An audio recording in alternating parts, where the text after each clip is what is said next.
Pulmonary artery hypertension. Basically, normally aortic pressure is 120 by 80, and in pulmonary artery, no, pressure is 25 systolic and 10 is diastolic pressure.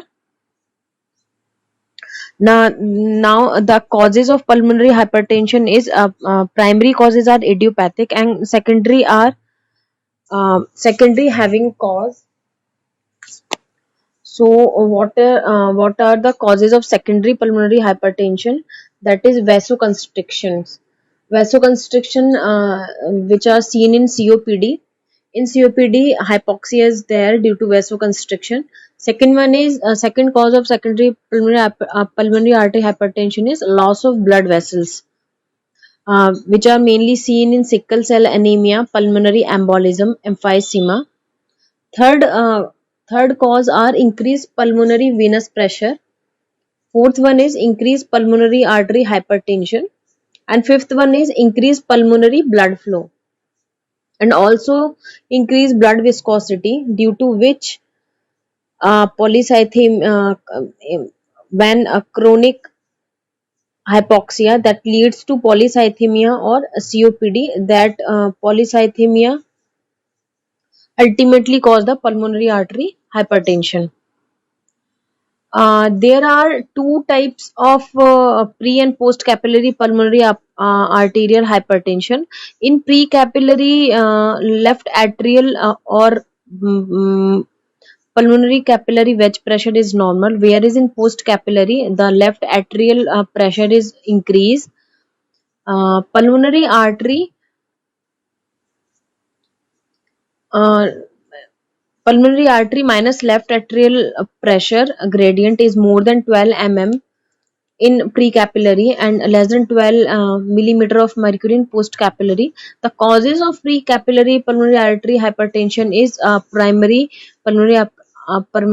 artery hypertension, pulmonary embolism, cystosomiasis, whereas the causes for postcapillary pressure is mitral valve disease or left ventricular failure.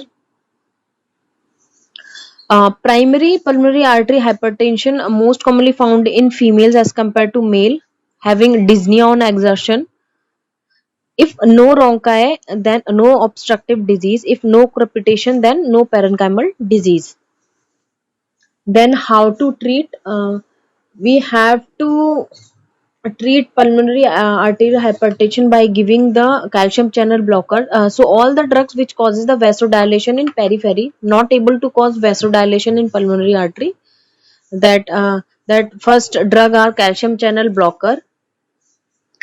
If we give the calcium channel blocker, then major pulmonary artery pressure, this is known as IV vasodilator challenge test.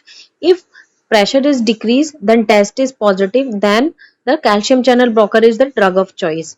If pressure is not decreased, then we give endothelin antagonist is the drug of choice for pulmonary hypertension. The mainly drugs are used in bosentan or ambrisentan. Second drug we are used in pulmonary hypertension is phosphodiesterase inhibitor, that is sildenafil. Also we use PGI2 or PGE2, that is iloprost or treprostinil. Most effective drug in pulmonary arterial hypertension. But these drugs are not given orally. Then fourth one is prostaglandin receptor agonist, which are given orally.